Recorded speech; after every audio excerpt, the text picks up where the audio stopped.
ایک صحابی نماز پڑھ رہے تھے, حضور نے بلایا ان کو نام لے کر, وہ نماز پڑھتے رہے. میرے آقا نے پھر بلایا, وہ نماز پڑھ رہے تھے. پھر سلام پھیر کر دوڑے دوڑے آئے, یا رسول اللہ آپ نے بلایا؟ حضور نے فرمایا میں تو کافی دیر پہلے بلایا تھا, اب آ رہے ہو؟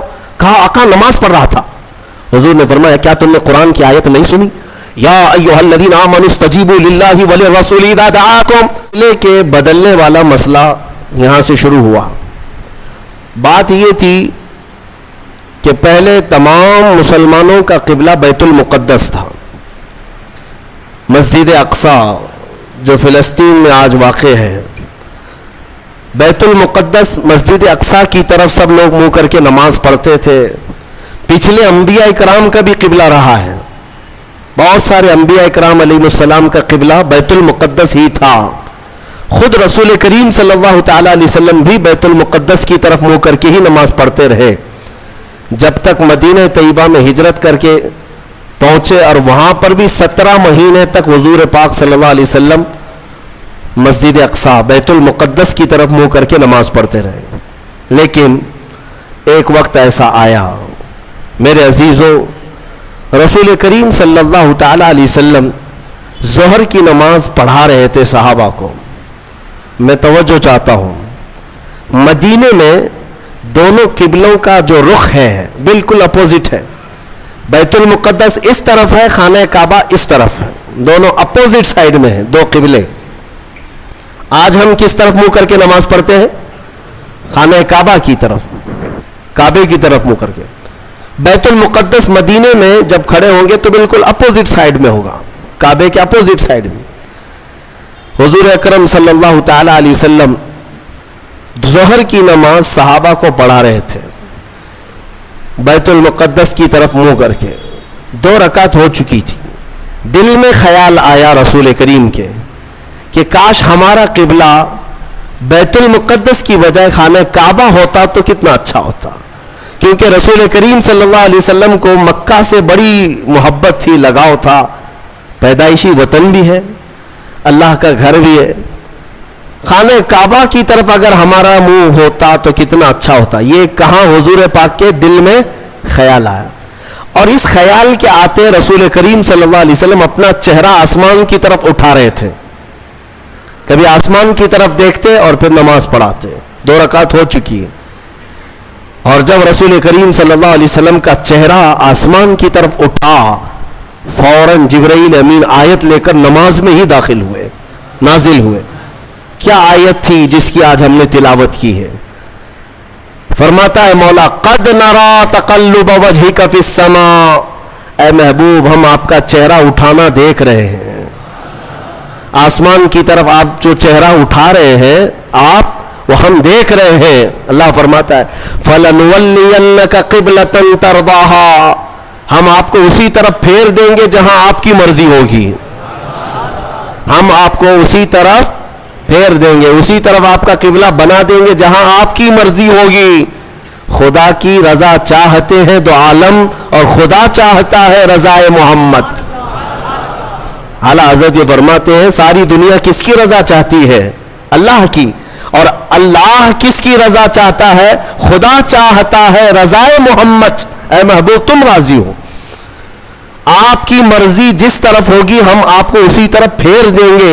اتنی بات ہی نہیں, اس کے فوراً بعد جو آیتیں آپ تلاوت کریں گے قرآن پاک سورہ بقرہ میں 2 پارے کا پہلا صفحہ جب آپ پڑھیں ترجمے سے پتہ چلے گا آپ کو. یہ آیتیں تو آئی, اے محبوب ہم آپ کا آسمان کی طرف چہرہ اٹھانا دیکھ رہے ہیں, ہم آپ کو اسی طرف پھیر دیں گے جہاں آپ کی مرضی ہوگی. اس کے فوراً بعد آیت آتی ہے فَوَلِّ وَجْهَكَ شَطْرَ الْمَسْجِدِ الْحَرَامِ. دیر کس بات کی محبوب, ابھی اسی حالت میں آپ قبلہ بیت المقدس کی بجائے کعبے کی طرف کر لیں. بیت المقدس کی بجائے کعبے کی طرف ابھی کر لیں نماز کی حالت میں. حکم نماز کی حالت میں ہوا, اور رسول کریم صلی اللہ علیہ وسلم 2 رکعت کے بعد پھر گئے بیت المقدس سے کس طرف؟ خانہ کعبہ کی طرف. بالکل اپوزٹ ڈائریکشن ہے دونوں بھی. میں آپ کو بتا رہا ہوں, پیچھے صحابہ کی جماعت ہے, میں اگر آپ کی طرف گھوم جاؤں تو مقتدیوں کا آمنا سامنا نہیں ہوگا. امام پیچھے ہو جائے گا, مقتدی آگے ہو جائیں گے. ایک روایت میں ہے رسول کریم صلی اللہ تعالیٰ علیہ وسلم چل کر کے ان صفوں میں سے بیچ میں سے آگے گئے، اور صحابہ نے جب دیکھ لیا حضور کا چہرہ اس طرف تو پوچھا نہیں کیوں، سبوں نے اسی طرف کر لیا۔ دین اسی کا نام ہے جس طرف رسول کا چہرہ ہے۔ یہ پوچھنے کی ضرورت نہیں کہ آقا اب تک یہاں تھا اب یہاں کیوں، کسی صحابی نے پوچھا نہیں، سبوں نے اس طرف منہ کر لیا۔ نماز کے عالم میں پوچھ تو نہیں سکتے، لیکن جب رسول کا چہرہ دیکھا، میرے عزیزو یہی تو اصل دین ہے۔ اقبال کہتا ہے بمصطفیٰ رساں خیش کے دی ہماؤس، اپنے آپ کو نبی کے قدموں تک پہنچا دے، دین یہی ہے۔ گر بہ نہ رسیدی تمام بول حبیس، اور اگر تم رسول تک نہیں پہنچ سکے تو پوری زندگی ابو لہب کی طرح ہے، ابو لہب ہے۔ حضور تک پہنچ جانا یہی دین ہے، اور صحابہ اس کو سمجھتے تھے۔ حضور کا چہرہ اس طرف ہوا تو سب صحابہ گھوم گئے۔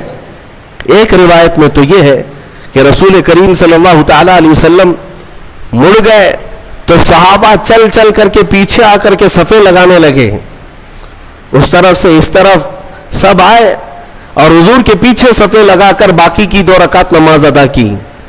اس نماز میں چہرہ بھی بدلا، چلت پھرت بھی ہوئی، لیکن نماز کسی کی نہیں ٹوٹی، نماز کسی کی نہیں ٹوٹی، اس لیے کہ وہ سارے صحابہ رسول کی اطاعت میں تھے۔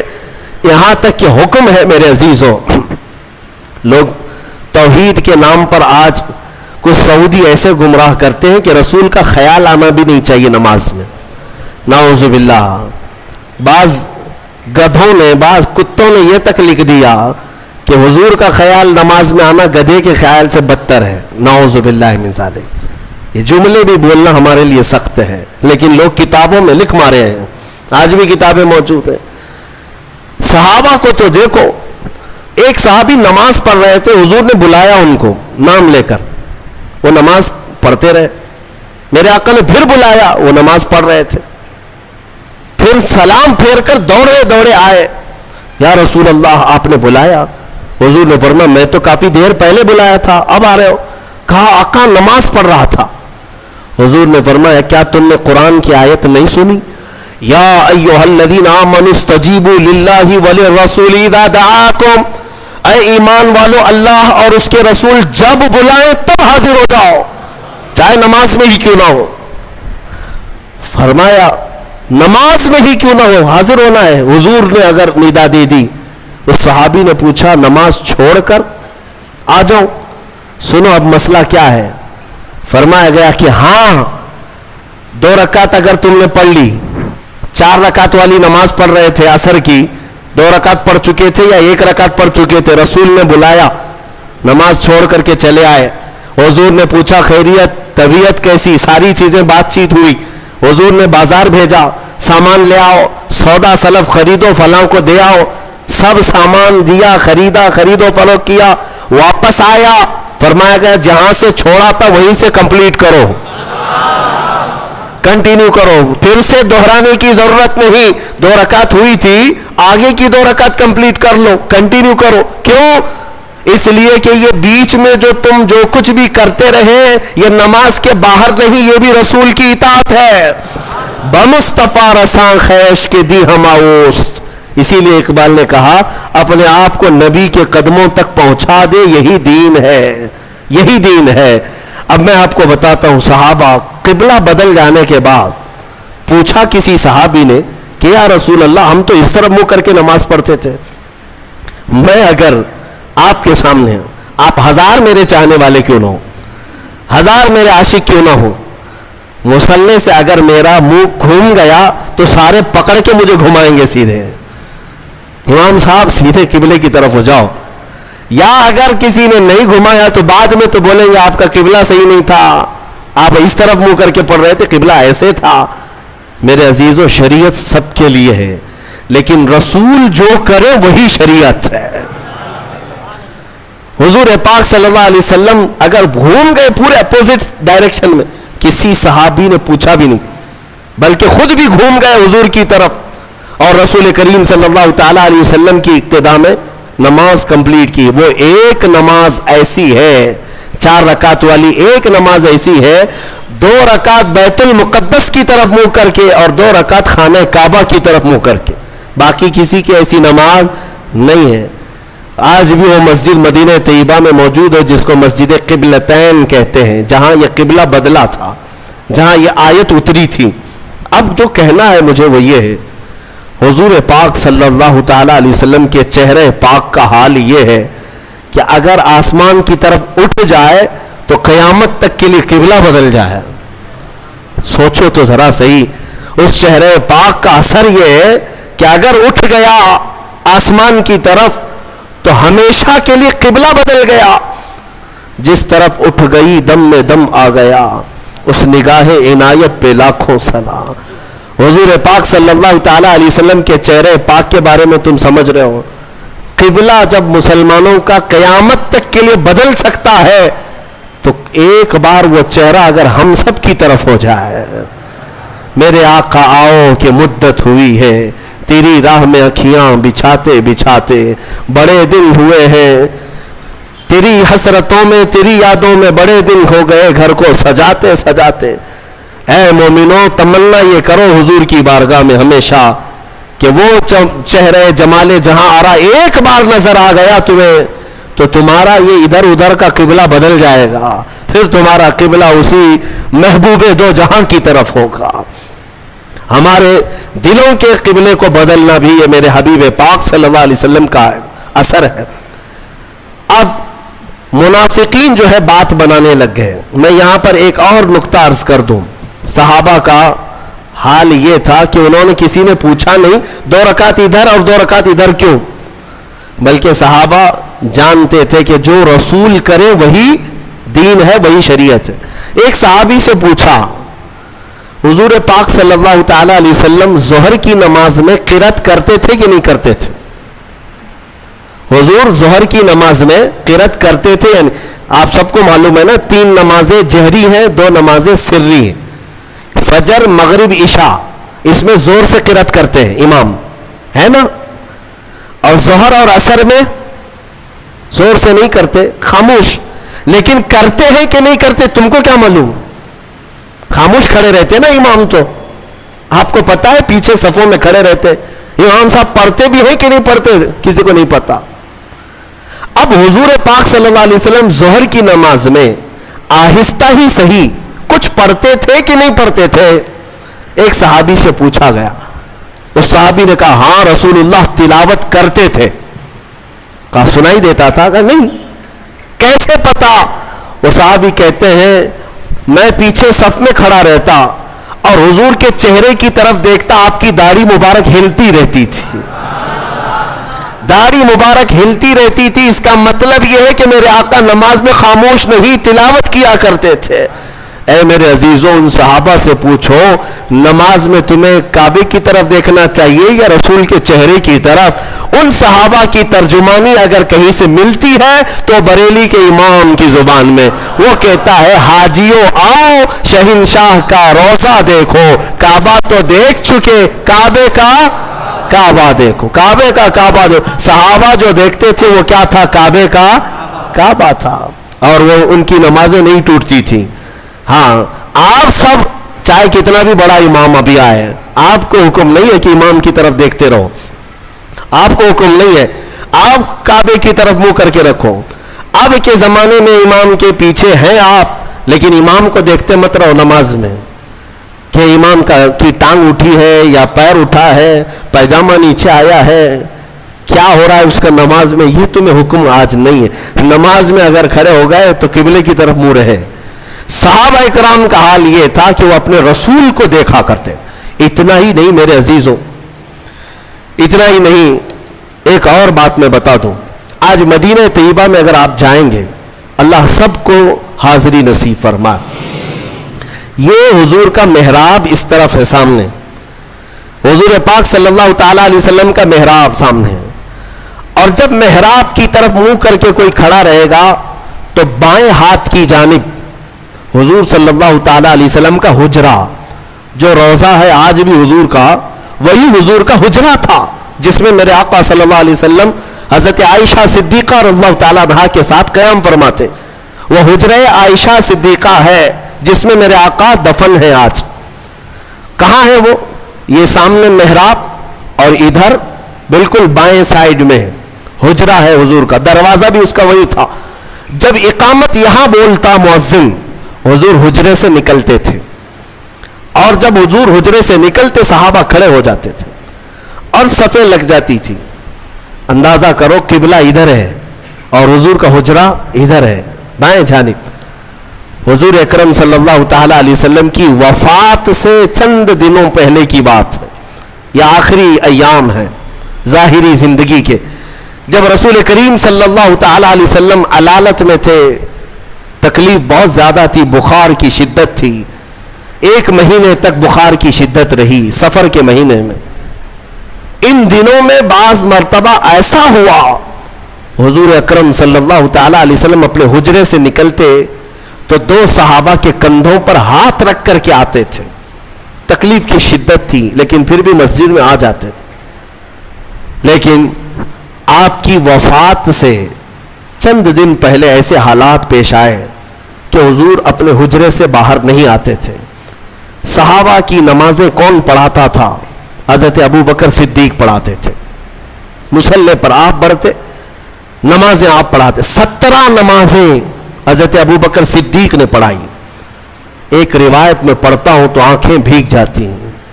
مغرب کی اذان ہو چکی, صفیں لگ چکی, مؤذن اقامت بول چکا, حضرت ابو بکر صدیق مصلی پر جا چکے, تکبیر باندھ لیے. اچانک حضور کا حجرہ کھل گیا. کئی دن سے میرے آقا آئے نہیں تھے. جیسے حجرہ کھلا سارے صحابہ مڑ کر کے میرے آقا کی طرف دیکھنے لگ گئے. قبلے کی طرف نہیں, حجرے کی طرف سب مڑ گئے. اور جب رسول کریم صلی اللہ تعالی علیہ وسلم کے چہرے پاک کی چمک دیکھا, سارے صحابہ کے دلوں میں ایسی رقت طاری ہو گئی, ان کی آوازیں بلند ہو گئی. بعض نے ہاتھ پر آواز مار مار کر کے کہا, ابو بکر پیچھے آ جاؤ, آفتاب رسالت آ چکے ہیں, رسول کریم صلی اللہ تعالی علیہ وسلم آ چکے. میں یہ نماز کی حالت کی بات کر رہا ہوں, نماز کی حالت.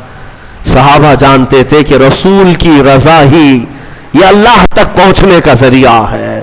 اگر رسول کو راضی کر لیا تو ساری عبادتیں ہیں, اور اگر وہ راضی نہ تو ساری عبادتیں فضول ہیں. صحابہ اکرام رضوان اللہ تعالی علیہ مجمعین نے جب آواز لگائی تو وہ ابو بکر صدیق مصلی پر جو ہے میرے عزیزوں, مصلی پر جا چکا امام, تکبیر باندھا ہوا امام, جب آواز آئی پیچھے سے تو وہ خود بھی بائیں جانب مڑ کر دیکھتے ہوئے پیچھے کی طرف آنے لگ گئے. نماز توڑ کر کے نہیں, رکعت باندھ کر کے پیچھے کی طرف آنے لگ گئے. رسول کریم صلی اللہ تعالی علیہ وسلم جب تشریف لائے تو مصلی پر میرے آقا صلی اللہ تعالی علیہ وسلم کو بٹھایا گیا.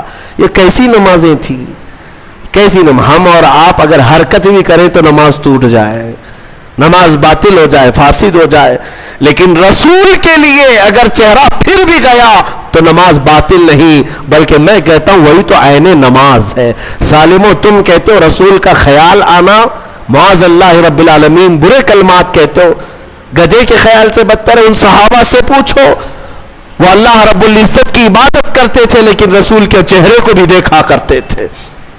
اس لیے میں نے کل ہی آپ کے سامنے یہ عرض کیا, قرآن کی اگر تفسیر بھی سننا ہو تو اے سنیو, شرط یہ ہے کہ دل کو محبت مصطفیٰ کا ایک عظیم مدینہ بناؤ, تبھی تمہیں قرآن کی آیتیں سمجھ میں بھی آئے گی, تبھی تمہیں قرآن کا لطف بھی ملے گا اور لذت بھی ملے گی.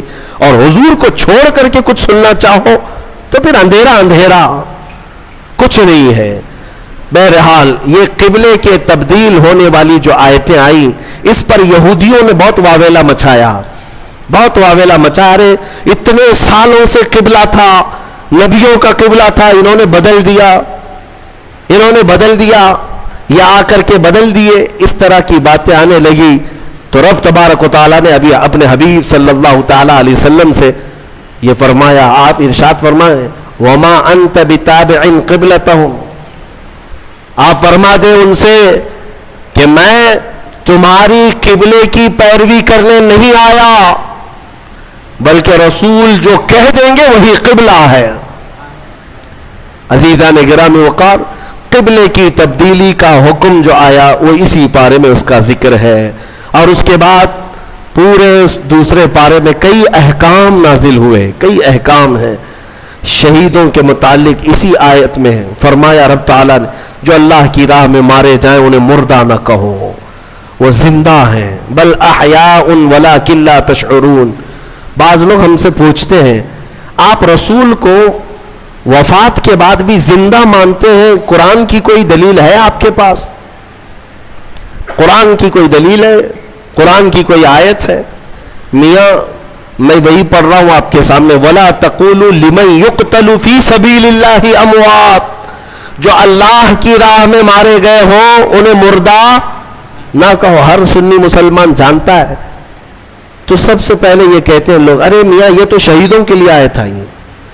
ہم کہتے ہیں کیٹیگری اگر آپ کو بتاؤں شہید کا مقام کب آتا ہے، اللہ تعالیٰ نے آیت میں فرمایا انعم اللہ علیہم من النبیین والصدیقین والشہداء والصالحین. 4 لوگوں کا ذکر قرآن میں اللہ نے فرمایا جن پر اللہ نے انعام نازل کیا. نمبر 1 النبیین، انبیاء سب سے پہلا مقام ہے. والصدیقین دوسرے نمبر پر صدیق ہوتے ہیں. تیسرے نمبر پر شہید. تیسرے نمبر والا جب اپنی قبر میں زندہ ہو سکتا ہے تو پہلے نمبر والا کیوں نہیں زندہ ہو سکتا؟ بلکہ دوسرے نمبر پر جو صدیق ہے وہ بھی اپنی قبروں میں زندہ ہے. 60 ہجری ہو چکی تھی حضور کی وفات کے 50 سال بعد. 60ویں ہجری میں مدینے میں ایک سیلاب آیا. توجہ چاہتا ہوں، یہ حدیث میں موجود ہے. سیلاب آیا اور پانی اتنا بھر گیا کہ مسجد نبوی میں بھی آیا. مسجد نبوی میں جب پانی آیا تو حضور کے حجرے میں بھی داخل ہوا.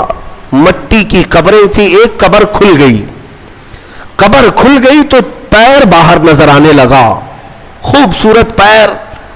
مدینے والے سب جمع ہو گئے کہ رسول اللہ کا پیر نظر آنے لگا. کب کی بات؟ 60ویں ہجری کی بات کر رہا ہوں. 60 ہجری حضور کی وفات کے 50 سال بعد. تو صحابہ بھی جمع ہوئے.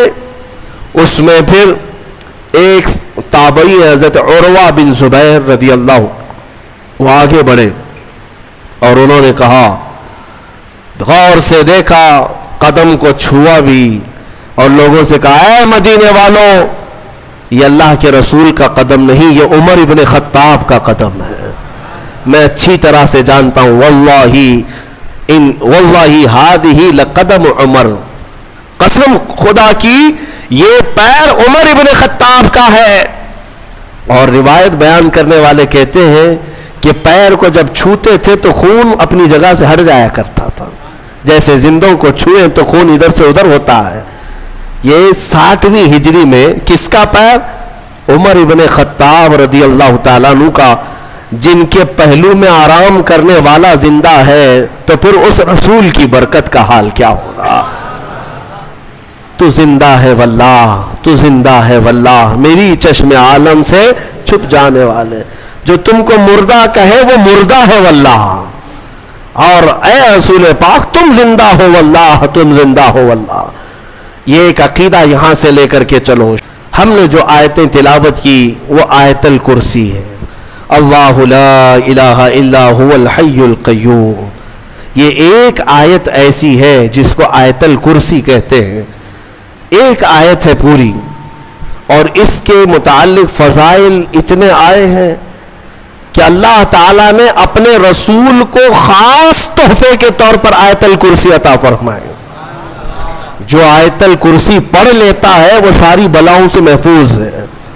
رات کو اگر پڑھ کر کے سویا تو اس کا گھر جلنے سے محفوظ، جلنے سے، چوری ہونے سے محفوظ. بلکہ آیت الکرسی پڑھنے والے کے متعلق یہ بھی ہے کہ اگر ہر فرض نماز کے بعد کسی کی عادت ہے کہ وہ آیت الکرسی پڑھ لیا کرتا ہے ہر فرض نماز کے بعد، تو فرمایا گیا کہ جب اس کی روح نکلنے کا وقت آئے گا، اس کی روح نکلنے کا وقت آئے گا تو ایسا ہوگا کہ اس کی روح ادھر نکالی جا رہی ہوگی، ایک قدم دنیا میں ہوگا، دوسرا قدم جنت میں ہوگا. اور اس کی روح قبض کرنے کے لیے بھی یہ حکم آیا کہ اتنی آسانی کے ساتھ اس کی روح نکالی جائے گی کہ اسے اندازہ بھی نہیں ہوگا، پتہ بھی نہ چلے گا۔ آیت الکرسی پڑھنے کی عادت ڈالو، حفاظت کے لیے بھی، اور جو اللہ رب العزت سے بے پناہ محبت کرنا چاہتا ہے، اپنے رب سے بے پناہ محبت کر کے قریب ہونا چاہتا ہے، اسے آیت الکرسی کا ورد ضروری ہے۔ وہ جس قدر آیت الکرسی پڑھے گا مولا تعالیٰ اتنا قریب اس بندے کو کرتا جائے گا۔ اور ایک بات یاد رکھ لیں، الحمدللہ بچپن سے ہمیں بھی یہ عادت ہے، آیت الکرسی پڑھنے والے کی ایک اور فضیلت ہے کہ اسے پھر دوسری کرسی کی لالچ بھی نہیں آئے گی۔ ہاں، کرسی والوں کو میں یہ کہتا ہوں آیت الکرسی پڑھا کرو تاکہ یہ نحوست دل سے نکل جائے، یہ کرسی وہ کرسی وہ کرسی یہ کرسی، کب تک کرسیوں کے پیچھے چلو گے؟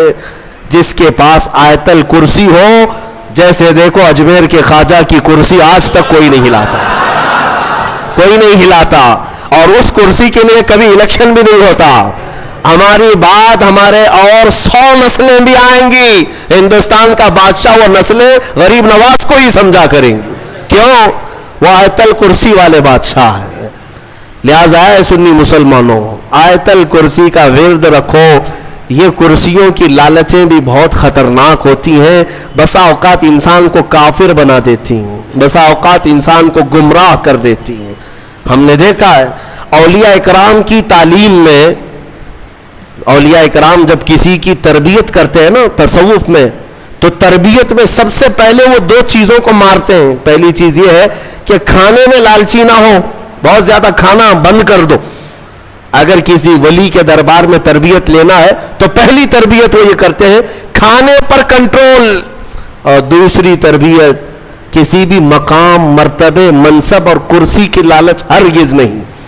کوئی عمل اس لیے نہیں کرے گا کہ مجھے یہ مقام ملے، دنیاوی منصب ملے۔ اسی لیے میرے آقا صلی اللہ تعالی علیہ وسلم نے بھی ارشاد فرمایا کہ دنیا طلب کرنے والا اگر علم دین بھی حاصل کرے گا تو وہ ایسا ہی ہے جیسے خنزیر کے گلے میں موتیوں کا ہار ڈالا جا رہا ہے۔ حب جاہ، حب مال، حب مقام، حب منصب، یہ بری خصلتیں ہیں۔ اللہ ان تمام چیزوں سے ہمیں محفوظ رکھے۔ من رکع فرفع، حضور نے فرمایا جو جھک گیا اللہ اسے بلند کرتا ہے، اور جو اکڑ گیا اللہ اسے ہمیشہ ذلیل کرتا ہے۔ تو یہ کرسیاں ہی ہیں جو اکڑ پیدا کرتی ہیں۔ آیت الکرسی کا ورد ہمیشہ رکھو، بہت ساری چیزوں سے تمہیں محفوظ کر دے گی۔ آخری بات، اس میں تیسرے پارے کی ایک بہت ہی اہم چیز بیان ہوئی ہے، وہ کیا ہے؟ ابراہیم علیہ الصلاۃ والتسلیم نے ایک بار اللہ رب العزت کی بارگاہ میں سوال کیا، اے مولا مجھے دکھا تم مردوں کو زندہ کیسے کرتا ہے؟ اللہ نے پوچھا کہ اے ابراہیم کیا تجھے یقین نہیں ہے؟ کہا کیوں نہیں، یقین ہے مولا، لیکن آنکھوں سے دیکھنا چاہتا ہوں، لیطمئن قلبی، تاکہ میرے دل کو اطمینان ہو جائے۔ سنو، اللہ مردوں کو زندہ کرتا ہے یا نہیں کرتا؟ رب تبارک و تعالیٰ قادر مطلق ہے، سب بکھر جانے کے بعد بھی وہ دوبارہ زندہ کرے گا۔ ہاں، کئی واقعات ہیں۔ حضرت عزیر علیہ السلام کا واقعہ بھی آج ہم نے تلاوت کیا۔ ایک نبی تھے اللہ کے، 33 سال کی عمر تھی، وہ اپنے خچر پر جا رہے تھے، ایک بستی کو دیکھا اجڑی ہوئی تھی، اجڑی ہوئی۔ انہوں نے یہ پوچھا اللہ کی بارگاہ میں کہ مولا یہ سب پوری بستی اجڑ گئی، یہاں نہ سبزے اگتے ہیں، نہ درخت، نہ پودے، کچھ نہیں، کیا پھر اس بستی کو تو دوبارہ زندہ کرے گا؟ تو حضرت عزیر علیہ السلام کو اسی وقت نیند لگ گئی، سو گئے۔ وہ سوئے تو 100 سال کے لیے سو گئے، 100 سال کے لیے وہی سو گئے۔ اور جس خچر پر آئے تھے، جو کھانا لے کر کے آئے تھے، اس کو بھی نیند لگ گئی۔ نیند کیا ہے؟ موت کی بہن ہے، اللہ نے سلا دیا۔ 100 سال کے بعد اٹھایا اللہ نے، پوچھا عزیر سے کتنے دن یہاں ٹھہرے رہے؟ کہا میں تو صبح آیا تھا، دوپہر ہو رہی ہے۔ اللہ نے فرمایا ذرا اپنے خچر کو دیکھو، تمہارے کھانے کو دیکھو، تم 100 سال یہاں ٹھہرے ہو۔ حضرت عزیر جب اٹھے اور گئے تو ان کی عمر تو 33 تھی، ان کی عمر تو 33 سال ہی تھی۔ مولا 100 سال سلایا، اس کے بعد بھی جوان ہی اٹھایا۔ جب اپنی آبادی میں آئے تو ان کے زمانے کے بچے بھی بوڑھے ہو چکے تھے. خود ان کی اولاد جو ان کے بیٹے تھے وہ ان سے بھی بڑے ہو چکے تھے. 118 سال, 115 سال, 110 سال کے ان کی عمریں ہیں, اور حضرت عزیر کی عمر تو 33 سال ہے. حضرت عزیر آئے اور کہا میں عزیر ہوں اللہ کا نبی. لوگوں نے انکار کر دیا کہ وہ 100 سال پہلے جا چکے, تم کہاں سے آئے ابھی. ایک خاتون جو ان کے گھر کی کنیز تھی وہ بہت بوڑھی ہو چکی تھی, اس نے کہا میں عزیر کو 2 علامتوں سے پہچانتی ہوں, اگر وہ 2 علامتیں اس کے اندر ہیں تو یہ عزیر ہے. وہ آئی, کہا ایک تو یہ ہے کہ پورے زمانے میں تورات اگر کسی کو لفظ بلفظ یاد ہے تو صرف عزیر علیہ السلام کو, کسی کو نہیں. ایک علامت یہ ہے. دوسری یہ ہے کہ ان کی پیٹھ پر ایک نشان ہے جو کسی کے اندر نہیں ہے, وہ میں دیکھ چکی ہوں. حضرت عزیر کو جب اس بوڑھی نے یہ کہا تو حضرت عزیر علیہ السلام نے لفظ بلفظ پوری سورہ تورات سنا دی, اور ان کی پیٹھ پر وہ نشان بھی باقی تھا. تو اس خاتون نے پکار کر کہا اے لوگوں, یہ اللہ کی قدرت ہے, یہی عزیر ہے جو 100 سال پہلے ہم سے بچھڑا تھا, آج مولا نے 100 سال بعد دوبارہ اسے ہمارے ہاں اٹھا کر لایا ہے. یہ واقعہ کیوں پیش آیا؟ یہ ان منکرین کو بتانے کے لیے جو یہ سمجھتے ہیں کہ موت کے بعد پھر اللہ کسی کو نہیں اٹھا سکتا, اسی لیے کچھ لوگ جلا کر راکھ کرتے ہیں, کچھ لوگ چیل کووں کو کھلا دیتے ہیں کہ مرنے کے بعد پھر پکڑ نہیں ہونی چاہیے. یہ شراب کیوں پیتا تھا, چوری کیوں کرتا تھا, کوئی ڈنڈے مارنے والا نہ ہو, ہم تو اس کو جلا کے راکھ کر چکے. مولا قرآن میں بیان فرماتا ہے جو رب ایک پانی کے قطرے سے تمہیں انسان بنا سکتا ہے, تمہاری راکھ کو جمع کر کے دوبارہ تمہیں زندہ کیوں نہیں کر سکتا؟ وہ قادر مطلق ہے, دوبارہ اٹھائے گا. ہمارا عقیدہ کیا ہے؟ موت کے بعد ہم دوبارہ ہوں گے کہ نہیں ہوں گے, لیکن اس دنیا میں نہیں, پرن جنم نہیں. ہاں, یہ پرن جنم والا نہیں ہے. ہمارا جو عقیدہ ہے وہ یہ ہے کہ مریں گے یہاں, اٹھیں گے قیامت کے دن. قیامت سے پہلے پھر کسی کی آتما نہیں اٹھنے والی ہے, جس کی اٹھتی ہے وہ بیوقوف ہے.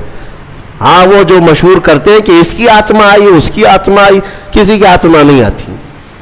ہاں, یہ بات یاد رکھیں, شیطان کھیلتا ہے, روحیں جا چکی, ایک بار نکل گئی تو اب قیامت کے دن دوبارہ زندہ ہوں گی. الحمدللہ ہمارا عقیدہ یہی ہے, اسلام کا عقیدہ یہ, ہم مرنے کے بعد عالم برزخ میں جاتے ہیں اور پھر مولا قیامت کے دن اٹھاتا ہے. اس سے پہلے ہمارا عقیدہ یہ نہیں کہ ہم مرنے کے بعد پھر کبھی چوہا بن کے اٹھیں گے, بلی بن کے اٹھیں گے, کتا بن کے اٹھیں گے. ہاں, اچھے کام کیا تھا تو اچھا بن کے دوسرے جنم میں پیدا ہوگا, برا کام کیا تھا تو کتا بن کے جنم لے گا. یہ نہیں ہے. الحمدللہ ہمیں اللہ نے انسان بنایا تھا, انسان ہی اٹھیں گے. ہاں, کتوں والا عقیدہ مت رکھو, چوہوں والا اور بلیوں والا عقیدہ مت رکھو, ہمارا یہ عقیدہ نہیں. جو بات میں عرض کر رہا تھا وہ ابراہیم علیہ السلام کی. ابراہیم علیہ السلام نے پوچھا رب سے تو کیسے زندہ کرتا ہے مرنے کے بعد؟ تو رب نے فرمایا کیا تجھے یقین نہیں؟ کہا یقین ہے, میں آنکھوں سے دیکھنا چاہتا ہوں. کہا ٹھیک ہے, 4 پرندے لے لو اور ان کو ذبح کرو, اور پھر ان کو قیمہ بنا دو, چاروں کا گوشت مکس کرو اور سب ملا کر کے 4 حصے کرو, ایک حصہ اس پہاڑ پر, دوسرا اس پہاڑ پر, تیسرا اس پہاڑ پر, چوتھا اس پہاڑ پر.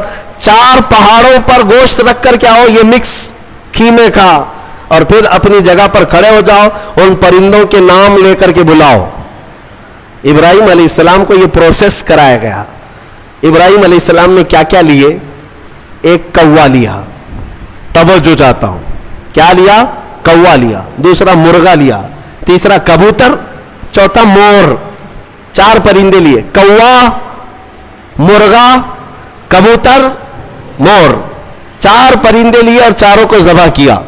پھر ان کا قیمہ بنایا, گوشت سب قیمہ بنا کر مکس کیا اور 4 حصوں میں 4 پہاڑوں پر رکھ کر آئے. پھر اپنی جگہ پر آ کر کے انہیں پکارا. اللہ کے حکم سے مرغا بھی آئے, کوا بھی آئے, کبوتر بھی آئے اور مور بھی آئے. خدا کی قدرت دیکھیں, وہ قیمہ ہوا میں اڑنے لگا اور جس جس پرندے کا جو گوشت تھا وہ اپنے اپنے جسم میں ملنے لگا اور پھر ان کی جو منڈیاں تھی منہ وہ ابراہیم علیہ السلام کے پاس تھی. دھڑ صرف تنہا اڑتا ہوا آیا, اپنے اپنے منہ سے جڑ گیا اور اڑ کر چلے گئے. اللہ نے اپنی قدرت کا مشاہدہ اپنے نبی کو کروایا. ابراہیم علیہ السلام, مردوں کو مولا کیسے زندہ کرتا ہے یہ نبی کو سامنے کر کے دکھایا گیا. لیکن صوفیہ کرام کی بھی ایک تعلیم ہوتی ہے. میر عبد الواحد بلگرامی رضی اللہ عنہ سبع سنابل شریف کے مصنف فرماتے ہیں ابراہیم علیہ السلام کو یہ پروسیس کیوں کرائے گا, یہ 4 پرندے آپ نے کیوں لیے؟ صوفیہ کے جو نقطے ہوتے ہیں بڑے اہم ہوتے ہیں. میں نے 4 پرندے کہا, یاد ہے نا 4 پرندے؟ ہاں, وہ ایسی ہی نہیں ہے کہ فارمیلٹی کے لیے میں نے آپ کے سامنے گنا دیے. توجہ, کوا, مرغا, کبوتر, مور, یہی 4 پرندے کیوں؟ ابراہیم علیہ السلام نے جو لیے. اولیاء کرام کی ایک جماعت کا کہنا یہ ہے کہ اصل میں ان پرندوں کی ایک خصوصیت ہے, ایک خصوصیت ہے. کوے کی خصوصیت ہے لالچ بہت ہوتی ہے اس کے اندر, لالچی بہت ہے, اس کا پیٹ کبھی نہیں بھرتا. ارے پورے مردے بھینسوں پر بیٹھتا ہے, اس کو ایسا لگتا ہے کہ پورا کھا جاؤں گا, لیکن ہوتا اتنا پیٹ ہے. لالچ ہے, بہت زیادہ لالچ. دوسرا پرندہ ہے مرغا. مرغے کے اندر شہوت بہت زیادہ ہے, شہوت, عورتوں کی خواہش. مرغا بہت زیادہ شہوتی ہوتا ہے, ہمیشہ مرغیوں کو دوڑاتا رہے, یہ شہوت اس کی خصلت ہے. تیسرا کبوتر. کبوتر کے اندر دوستی کرنے کی عادت بہت ہوتی ہے, جلدی دوست بنتا ہے. سارے پرندوں میں سب سے زیادہ مانوس ہونے والا پرندہ کبوتر ہے. ایک دن پال لو اس کے بعد رہ ہی جاتا ہے, دوستی کرنے والا پرندہ. چوتھا مور ہے. مور کی خصوصیت یہ ہے کہ وہ اپنے حسن کو دکھانے کا شوق بہت رکھتا ہے. 4 لوگ بھی کھڑے ہو گئے تو پورے پر کھول دے گا اور ناچتا ہے تو خوبصورت, لیکن دکھانے کی خواہش زیادہ ہے. ریاکاری, اپنے حسن کا مظاہرہ کروانا, یہ مور کی عادت ہے. حضرت میر عبد الواحد فرماتے ہیں اے مسلمانوں, اللہ نے جو حکم کیا اپنے نبی ابراہیم کو, یہ 4 پرندے نہیں, کوا, مرغا, کبوتر, مور, یہ ذبح نہیں کیے, بلکہ ابراہیم علیہ السلام نے جو ذبح کیا وہ کیا ہے؟ لالچ کو ذبح کیا, شہوت کو ذبح کیا, دوستی کرنے والی عادت کو ذبح کیا, حسن کو دکھانے والی خصلت کو ذبح کیا. جب ان بری خصلتوں کو کوئی ذبح کرتا ہے تو مولا مردوں کو زندہ کرنے والی قدرت بھی دکھاتا ہے. یہ ہے اصل. اگر آج بھی رب تعالیٰ کی قدرت کے مشاہدے چاہتے ہو کہ آنکھوں سے ہم بھی کچھ دیکھ سکے, ان 4 عادتوں کو ذبح کرو. پہلے ذبح کرو. ذبح کرنے کا مطلب یہ لالچ ختم ہو جائے, شہوت ختم ہو جائے, دوستی کرنے کی عادت. کچھ لوگوں کو ایسا لگ رہا ہوگا سارے دوستوں کو برا کہہ رہے ہیں, نہیں, دوست بناؤ اچھے, وہ دوست جو تمہیں اللہ سے قریب کرے. ورنہ قرآن میں ہے کئی لوگ ایسے ہوں گے جو قیامت کے دن یہ پکاریں گے. 19ویں پارے کی آیت ہے, یا ویلتا لیتنی لم اتخذ فلانا خلیلا, اے کاش میں فلاں کو دوست نہیں بنایا ہوتا تو کتنا اچھا ہوتا, میں جہنم میں نہیں جاتا. کئی لوگ ایسے ہوں گے صرف دوستی کی وجہ سے دوزخ میں جا رہے ہوں گے, دوستی کی وجہ سے. تم کیا سمجھتے ہو ایرے غیرے سب سے دوستی کر لینا چاہیے؟ دوست اگر کسی کا برا ہے تو وہ تمہیں جہنم تک لے جا سکتا ہے. اسی لیے ہر ایرے غیرے نتھو کھیرے سے دوستی مومن کی شان نہیں ہے. وہ دوستی بھی اس سے کرتا ہے جو اسے اللہ سے قریب کرے اور اپنے مصطفیٰ سے قریب کرے, وہ دوست ہے. اور حسن کے اظہار کی عادت یہ ریاکاری ہے. اس سے بھی اللہ تعالی ہم سب کی حفاظت فرمائے. میں سب آیتیں بیان کرتا جاؤں, رات نکلتی جائے گی. ویسے وقت کی قلت دامنگیر ہر دن رہتی ہے. اللہ تبارک و تعالی ہم سب کو کہنے سننے سے زیادہ عمل کی توفیق عطا فرمائے. مولا قرآن کی تفسیر پر ہم سب کو عمل کی توفیق عطا فرمائے, اور ہمارے دلوں میں عشق مصطفیٰ اور حضور اکرم صلی اللہ علیہ وسلم کی محبت کا اور ان کی عزت کا پہرا دینے کی ہمیں توفیق عطا فرمائے. وآخر دعوانا ان الحمد للہ رب العالمین. السلام علیکم.